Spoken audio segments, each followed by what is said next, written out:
All right, guys, hello and welcome to another episode of Thinking Out Loud. I have a relatively brief episode for you today, and we're going to take a little detour, so to speak, from our regular coverage we've been doing of the crisis in Palestine, but not too big of a detour because it all kind of, runs together and adds perspective to obviously what's going on in Palestine with the U.S. proxy of Israel, right? So this episode, we're going to be talking about an interesting article that I saw. It was actually covered on Lee Camp's show. It talks about how since the war on terror began, since the U.S. began the war on terror, Africa has seen 100,000% increase. Yes, that's right. 100,000% increase in terrorism on the continent, right? And just given what's been going on in Palestine and how we see the U.S. indefinitely backing the genocidal actions of the apartheid regime, and given the different crises we're seeing throughout the Middle East, that really makes one large crisis. I thought that this was really kind of apropos, or really fit with what's going on about a discussion about how the United States actually makes the world more unsafe, right? Despite what it says as the imperial hegemon, right? Along with this, we're going to be covering that article. It's from Responsible Statecraft. Along with that, after that, we'll do a brief run-through from an article out of Mother Jones, where we will go through some of the history of how the United States has backed or propped up or financed radical Islam, right? In turn, made the world more safe. This is just one example. We won't even be getting into right-wing death squads in Latin America. We won't get into the U.S. bankrolling and financing and providing clandestine operations for, more fascist elements within Europe post-World War II.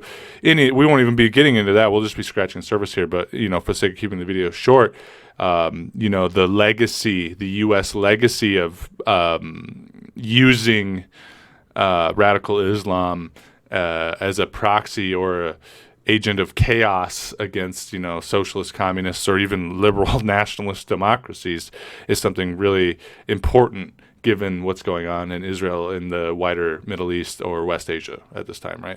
So without further ado, let's go ahead and jump right into this. Obviously, guys, don't forget to like, don't forget to subscribe, all that kind of stuff, right? And we'll just hop right in here, check all my parameters.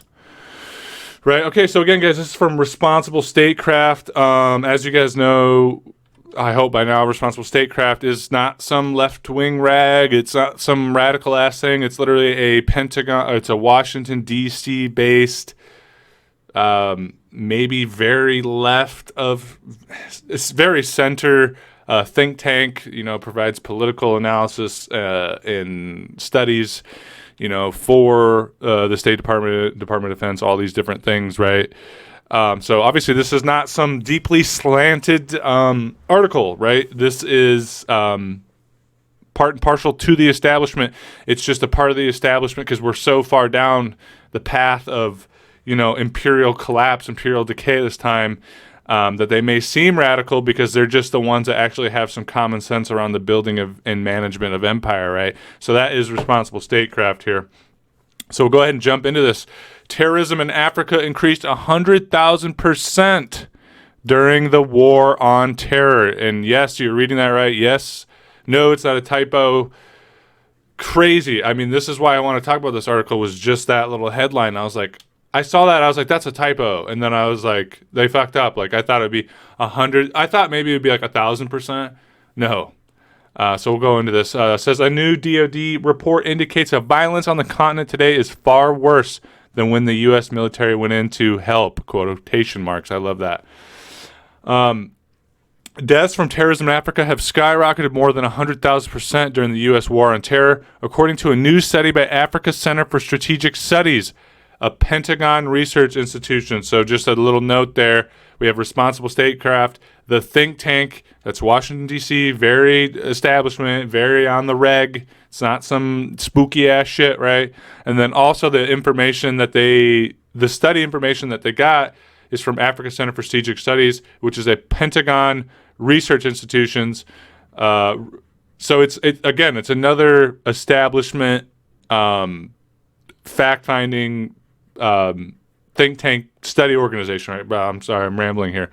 And it says here, just a note that I didn't have highlighted, these findings contradict claims by U.S. AFRICOM, right? And U.S. AFRICOM is, if you don't know, the military apparatus, the hive mind of U.S. empire in Africa, right? Throughout all of Africa, the State Department counted a total of just 9 terrorist attacks in 2002 and 2003, resulting in a combined 23 casualties. So in a year's time, only 23 casualties. At that time, the U.S. was just beginning a decades-long effort to provide billions of dollars in security assistance, train many thousands of African military personnel, set up dozens of outposts, dispatch its own commandos on a wide range of missions, create proxy forces, launch drone strikes, and even engage in ground combat with militants in Africa.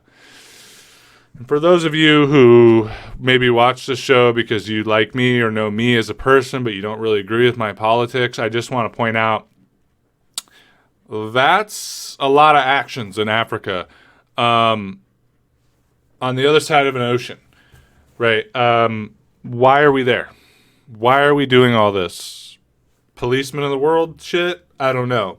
It seems like a pretty telling example of empire. Like if, we reeled back the time clock 200 years, 300 years, 400, 500 years, whatever. You pick the number, it doesn't matter. And then we change some of these words around. Like obviously commandos wouldn't be there, drone strikes would be there. Change them with something more relevant to the time period. And we said Britain was doing X, Y, and Z, you'd be like, oh, that's imperialism. But somehow people, when they see this now in the U.S., I don't know why they see it. They're like, oh, that's just, I don't know, maintaining peace and order, helping people out. America's just helping people out. Are they? Is that really what's going on? Yeah, debatable. Anyway, let's go on. Last year, fatalities from militant Islamic violence in Africa rose 20% from 19.4 thousand in 2022 to 23.3 thousand, reaching a record level of lethal violence, according to the Africa Center. This represents almost a doubling in deaths since 2021, 2-year span, and 101,300% jump since 2002, 2003. Stunning, and not in a good way. U.S. Special Operations Forces were first dispatched to Somalia in 2002, followed by military aid advisors and private contractors. More than 20 years later, U.S. troops are still conducting counterterrorism operations there, primarily against the Islamist militant group Al-Shabaab. So again, guys, this is what's so beautiful about the specter of terrorism, the specter of radical Islam, right? It is a ghost that no matter what you do and how much you dump into it, you will never be able to catch. And if you are never able to catch this ghost, if you're never able to get rid of this specter, exorcise this demon, you will have a unending justification to have boots on the ground and military facilities on the ground in a country whose resources you are trying to exploit or whose geographical position you are trying to secure and exploit against other powers in the region. Right. This is better than communism, because with communism, we had this threat of, pure power, conflict, nuclear Armageddon. The communists have radical Muslims, guys with AK-47s and IEDs, don't have that. So you can chase him all over the world. All over the world, you can chase him. And you can do whatever kind of action, and you don't have to worry about, nuclear Armageddon or greater power, World War III type Obviously, that's changing now we see some of the crisis, some of the examples of the way the crisis in the Middle East, West Asia is going, right? But what a beautiful specter to manufacture people's consent for global empire building, right? Going on here, Americans have also conducted more than 280 airstrikes and commando raids there in Somalia, and created numerous proxy forces to conduct low-profile military operations. This might be, I'm sure a lot of you know this, but some of you may not realize, but the U.S. does some of the, and also Israel, obviously, give and take between Israel and the United States, does some of the most military training around the world, which obviously checks out if you're a global empire with the largest military. But they're not just doing it to like train the forces of proxy governments. They also do it for militia groups and little gangs and militants and stuff like that. Terrorist cells, obviously terrorist cells as well, which is, as we'll get into later, we talked about radical Islam being the perfect scapegoat. Well, some more on that later. But they also do it to create these little forces that can do operations where you can't actually have U.S. military personnel, or where you don't even want your allies' military personnel being caught red-handed doing, right? That is a 22% increase in fatalities in 2023, reaching a record high of 7.6 thousand deaths.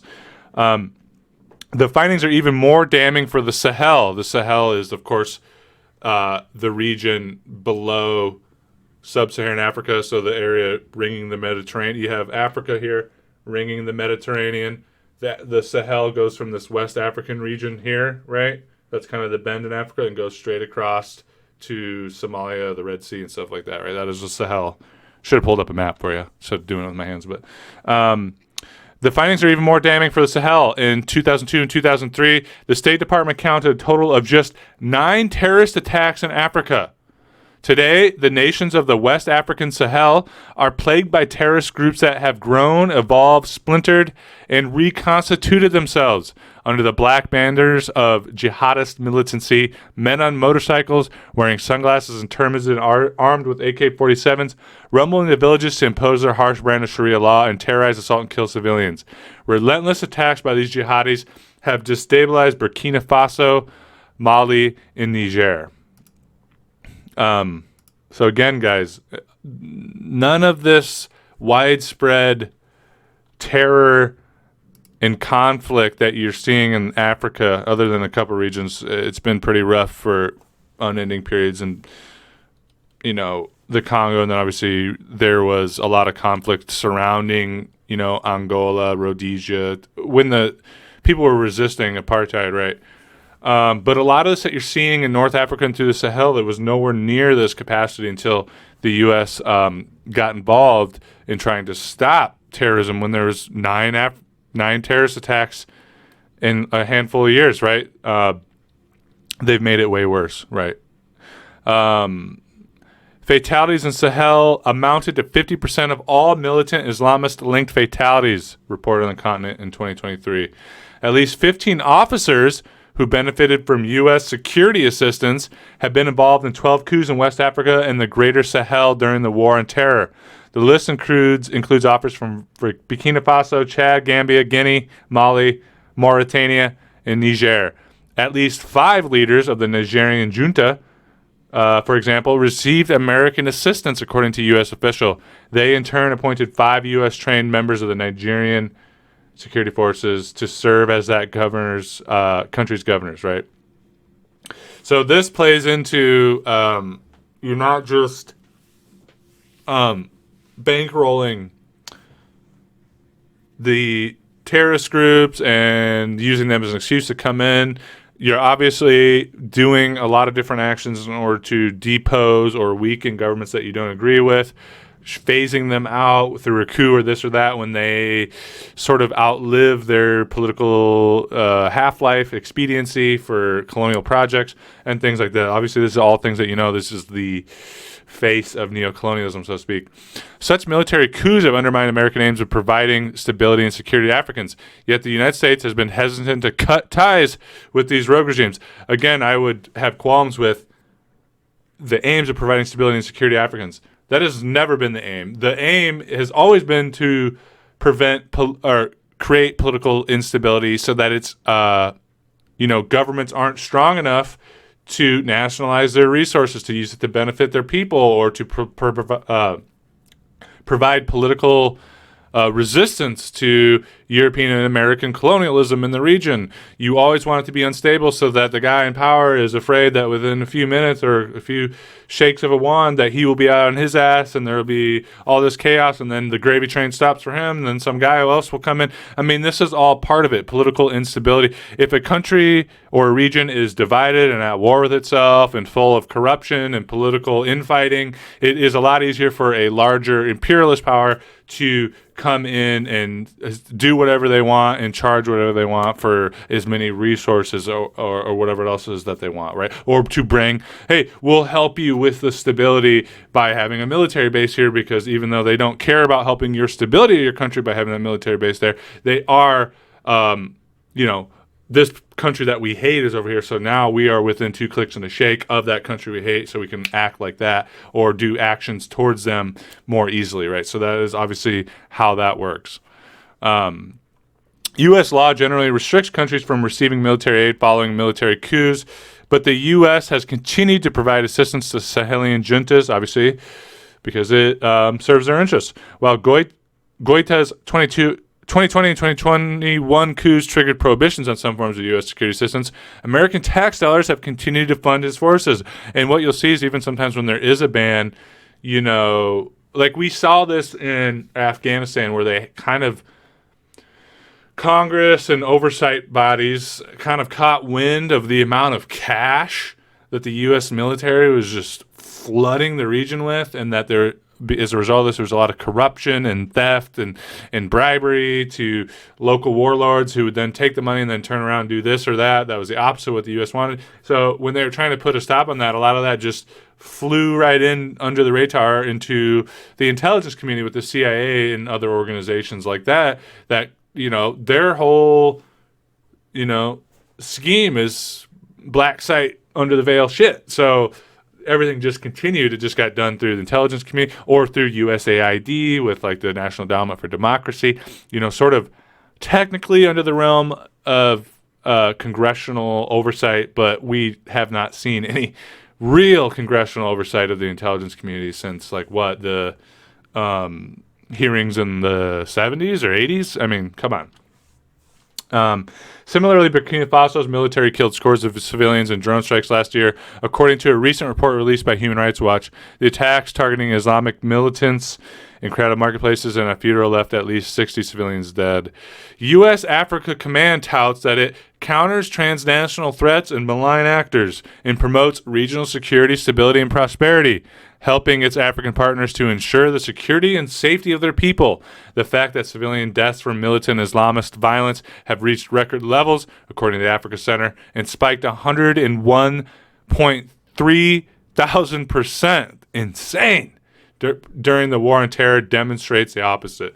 Again, because as you all know, and I know it's beating a dead horse here, the war on terror was never about fighting terrorism.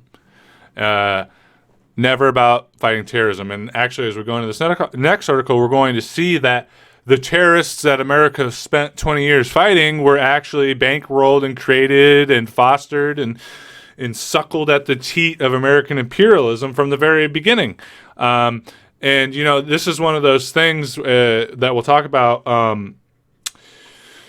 The U.S. ruling class, I don't want to say that they're a bunch of idiots, but they're reactionaries.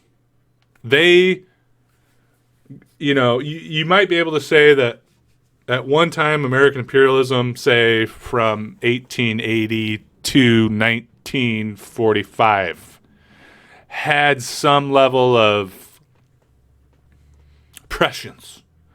The people building empire then were actual empire builders. These are, you could say that they were the Julius Caesars and Caesar Augustus and Trajans and Aureliuses of the American Empire, if we want to do a comparison, right? Those days of competent rulers, competent imperialists are long gone. America reacts, right? And in the Cold War, the United States was reacting to the spread of communism, to the spread of third world national liberation movements. because they wanted to preserve colonialism. They were reacting, right? One of those reactions was to use radical Islam to fight Arab nationalism, Pan-Arabism, African nationalism, and, of course, communism, without any concern for the consequences. So I don't, some people would take a line of, well, they did it on purpose so then they could use it as a scapegoat to continue the colonialism. I don't think that's the case. I think these people are too reactionary. They react. They don't act on these things. But they react then to the consequences of their own actions, right? And as we'll see, sometimes these Pandora's box moments happens. They let it out, and then they can't get it back in. So anyway, blah, blah, blah. Let's jump in here. Mother Jones, America's Devil's Game with Extremist Islam. So there's a lot in here, but I'm just going to go through and read some. It's like a timeline, guys, of the U.S. sort of sultry affair with radical Islam through the years. I just want to touch on this little spot here. The evolution of radical Islam around the world, many of the CIA's activities in support of Islamist groups were often covert, and a great deal of misinformation exists. Robert Dreyfuss's book, The Devil's Game, How the United States Helped Unleash Fundamentalist Islam, is an attempt at a comprehensive overview of the story, recounting how the CIA, guided by the belief that radical Islamist forces could act as a bulwark against communism, helped fuel the rise of political Islam in the region, right? Okay, so I just want to touch on that. I actually have that book sitting on my shelf. I should probably read it. I don't know about you guys, but I'm one of these people. I see a book or I see an interview with people talking about their book, or I see it referenced, and then my dick gets really hard for this book, and then I buy it, and then sometimes I'll read a few chapters, and then it sits there for a while, but, I'll get to it. 1933, Saudi Arabia grants oil exploration rights to the U.S., and the two countries enter into a profit-sharing ownership of the Arabian American Oil Company, which discovers the first commercial oil well in Saudi Arabia. That's Aramco, still a huge entity today, obviously. 1945, the U.S. and Saudi Arabia signed an agreement that establishes the American military base in Dhahran, which houses American troops until April of 2003. The Saudis also give the U.S. permission to conduct thorough survey of the Arabian Peninsula and recommend establishing an air base. Hang on, I'm just checking my stuff here, guys. 1951, the CIA sets up Radio Liberty. Okay, so obviously this stuff we just talked about here, those two things, the relationship with the Saudi Arabia. This is what set up the petrodollar system. Hey, Saudi Arabia, we will defend you and give you all this military aid and set up these military bases against any enemies in the region. In exchange, you agree to only ever sell your oil, some of the largest reserves on the earth, in dollars, so that other people have to use and take and buy a bunch of U.S. dollars from us, making the U.S. dollar the global reserve currency, which gives us the exorbitant privilege to be able to borrow, spend, buy as much as we want for all eternity to finance our imperial network of military bases and et cetera, proxy wars. And no one can ever call us out on it, because if you want oil, you got to use dollars. If you want dollars, you got to get them from us, obviously, right? That's the foundation of the petrodollar system. You guys know that. The CIA sets up Radio Liberty to broadcast anti-communist programs around the world in Central Asia. The station is used to incite local groups, many of them Islamic, against the Soviet Union. So Radio Liberty, touching on this, guys, this has been going on for, we're getting close to 100 years now, 1951. They also have Radio Free Asia, Radio Free Europe. They have all these different, there's probably a Radio Free Africa, I don't know. Whenever you see that Radio Free blank, that's a fucking CIA cutout, and it's still a fucking CIA cutout today. Anything you hear coming out of that is lies or half-truths or misrepresentations meant to manufacture your consent or the consent of the people living in that region for U.S. imperialism through proxy wars, color revolutions, all these different things. That is what that is. The Saudi American oil company Aramco pays for the printing of religious propaganda in Riyadh. August 19th, 1953, the CIA and British intelligence agency MI6 direct a coup against Iran's democratically elected Prime Minister Mohammad Mossadegh and restore the pro-Western Shah to power. Mossadegh's nationalization of Anglo-Persian oil, along with his alliance with the Soviets, had threatened Western interests in Iran. You guys know this story. This led to a horrendous dictatorship of the Shah, which eventually led to people resisting and overthrowing him, and then creating the Iranian Islamic Republic, right? And I just want to note here, guys, we're talking about radical Islam being used as a scapegoat of the United States to counter communism and things like that. But I don't want to like paint this horrific, terrible image of radical Islam because of that.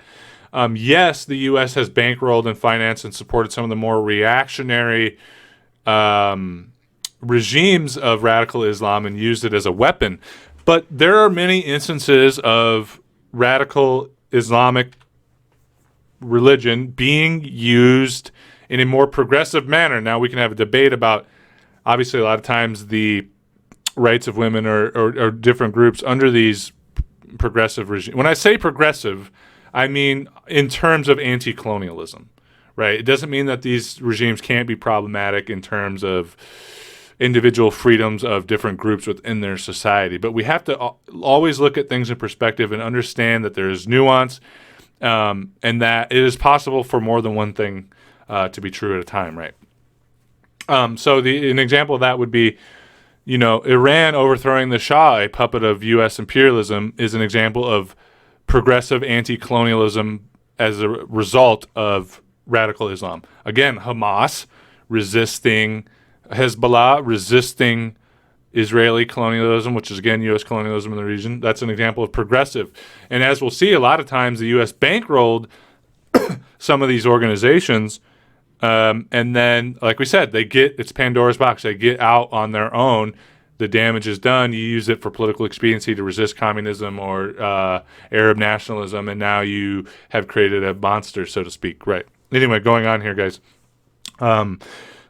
President Dwight D. Eisenhower dines at the White House with Saad Ramadan, a leader of the Muslim Brotherhood. So again, the Muslim Brotherhood is totally one of the enemy number ones in a lot of sense of the U.S. empire now, but they played a big role in allowing it to fester and rise and bankroll it, right? The popular Islamist groups, which since the late 1940s has been notorious for its extensive ties to fanatics, assassins, and terrorists in the Middle East. A member of a secret wing of the Muslim Brotherhood, this is 54, attempts to assassinate Gamal Abdel Nasser, the leader of a 1952 military coup against King Farouk. The group is officially banned in Egypt. January 1957, the Eisenhower Doctrine is laid out in a speech to Congress. President Eisenhower declared that the U.S. would provide military and financial assistance to the Middle East to protect against communist aggression in the region. Under the doctrine, Saudi Arabia became the primary beneficiary of American aid. Again, we are seeing the cementing of this petrodollar system. 1970s, alongside the traditional Islamic fundamentalist movement, a more radical strain of Islam begins to develop in the Middle East, including the Islamic community in Egypt, later the Egyptian Islamic Jihad led by Ayman al-Zawahiri, militant Shiite fundamentalism in Iran, and Wahhabism in Saudi Arabia. Wahhabism is one of the biggest, has been one of the biggest spreaders of radical fundamentalist Islam used by some of these terrorist sects, right? Sadat consolidates his power in 1971, purging government of Nasserites and freeing the Muslim Brotherhood prisoners. So if you don't know, Nasser was sort of this relatively balanced, Egyptian nationalist, pro-third world, non-aligned movement leader. The U.S. in a lot of ways supported the Muslim Brotherhood to overthrow him, and then Muslim Brotherhood leaders start to take power, and now we're kind of at a stage where the opposite's happening because the Muslim Brotherhood, supports Hamas and things like that. So they leaders tied to the Muslim Brotherhood have been deposed, and like in Egypt, for example, now you have Sisi in power, who's deeply reactionary, and totally a puppet of the U.S., right? 1972, the CIA founds the Asia Foundation to fund leaders of the Afghan Islamist movement at Kabul University. Beneficiaries include Rabbani Sayyaf and Gulbuddin Hekmatyar, two Afghans who would cultivate ties with Osama bin Laden. The two run a secret group that infiltrates the Afghan armed forces and will later lead jihad forces against the Soviet Union in the 1980s. 1972, a secret military cell is created within the Organization of Muslim Youth, a student group in Afghanistan. The organization requests covert aid from the CIA for its anti-communist activities, including the killing of 4 CIA leftists. July 17th, 1973, Afghanistan's Soviet-friendly Prime Minister Sardar Daoud overthrows the Afghan royalty, establishes a democratic republic, and becomes president. The U.S. quickly begins funding Afghan dissidents and supporting the radical Islamic Party against Daoud. So now we're beginning to see men, Al-Qaeda, Taliban, the Mujahideen, all this will start coming out of this as the U.S. bankrolls radical Islamists, including Osama bin Laden, to fight against and overthrow the democracy in Afghanistan, to establish a theocracy. This is where we start to see this spiraling out of control, guys, right? Okay, let's see what we got here. CIA partners with Iranian and Pakistani intelligence, which is loosely associated with fundamentalist Islamic Afghan groups, to run raids into Afghanistan and stage a failed coup against President Sardar Daoud. The effort is repeated in December 1973 and June 1974. In Egypt, the Muslim Brotherhood issues an official statement ordering members to support the economic reforms carried out by the Egyptian President Anwar Sadat in partnership with the IMF. IMF is, of course, the financial wing of the U.S. empire globally.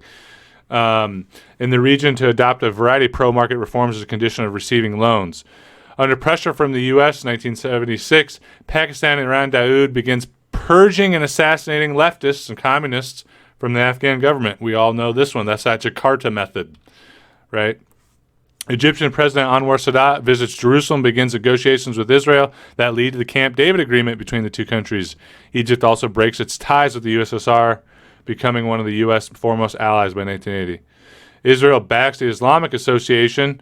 So this is a key one here, guys. Israel also has helped bankroll radical Islam, right? Because it gives them an excuse to be genocidal in their military actions and perpetuate the project of Greater Israel. Israel backs the Islamic Association, a military group led by Ahmed Yassin, later the spiritual leader of Hamas, as a bulwark against the Palestinian Liberation Organization. The U.S. turns a blind eye as Israel provides military training to terrorist groups. So they did that because they wanted to break up the unity that was surrounding the PLO at the time with the more radical Islamic group. Now look at how it's going. They've lost control of that Pandora's box, The United States becomes fully aware that it was backing the Muslim Brotherhood by supporting various anti-communist organizations in Afghanistan. This knowledge was recorded by many State Department and embassy memos, including one from CENTO that directly warned that the Muslim Brotherhood was a rebellious threat to new regimes. Late 1978, Secretary of State Zbigniew Brzezinski presses his Arc of Crisis thesis, which argues that the U.S. can reassert its power in the Middle East by encouraging political Islam as a counter to Soviet and Arab nationalist movements. 1979, President Carter issues the first secret directive that formally authorizes the CIA to give aid to the Afghanistan Mujahideen, opponents of the pro-Soviet Afghan regime. The Soviet invasion invades Afghanistan in December. Secretary of State Brzezinski visits Egypt to gather Arab support. And also this Brzezinski guy is a known fascist. He was part of the OMDB or whatever organization of Ukrainian nationalists. Total fascist. Literally Secretary of State of the United States, right? Visits Egypt to gather Arab support for the Afghan war. Within weeks, Egyptian President Anwar Sadat mobilizes arms, recruits fighters from the Muslim Brotherhood, and allows the U.S. to station its Air Force base in Egypt. U.S. Special Forces train Islamist militants in bomb-making, sabotage, arson, and guerrilla warfare. Many of the Islamist Arab recruits, including Osama bin Laden, who were trained as fighters by Green Berets and Navy SEALs for the Afghan war, would go on to form the backbone of Al-Qaeda. Story everybody should know by now.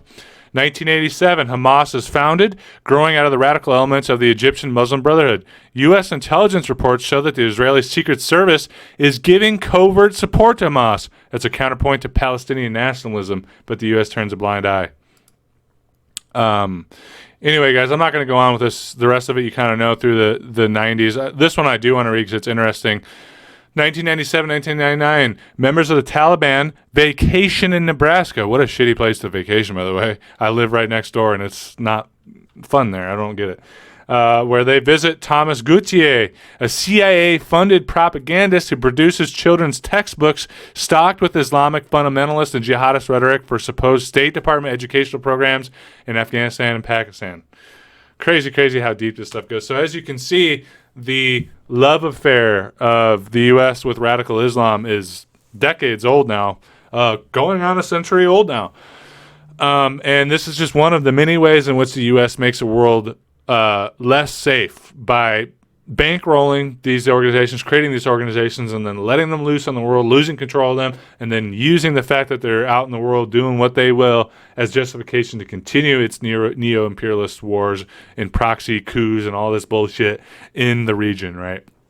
Some of this you may already know, but I thought interesting to look at it again from a larger perspective and consider all that with what's all going on in the Middle East and West Asia right now, right? As always, guys, thanks for watching and all that. Please like, please subscribe, please drop a comment for the algorithm. Appreciate you all. If you want to support my independent media work, you can at Patreon. At patreon.com/entitledmillennials. You can support me there for $1 a month. Greatly appreciate all of you who are already doing that. Thank you. You can also support my independent media work with one-time donations through PayPal at paypal.me/entitledmillennials. Thank you so much for those donations, guys. Appreciate all of you. I wish they'd let me do a super chat or a tip jar, but whatever. But yeah, guys, as always, great hanging out with you, great talking the issues with you, and I look forward to talking with you all again real soon. Appreciate it. Bye for now.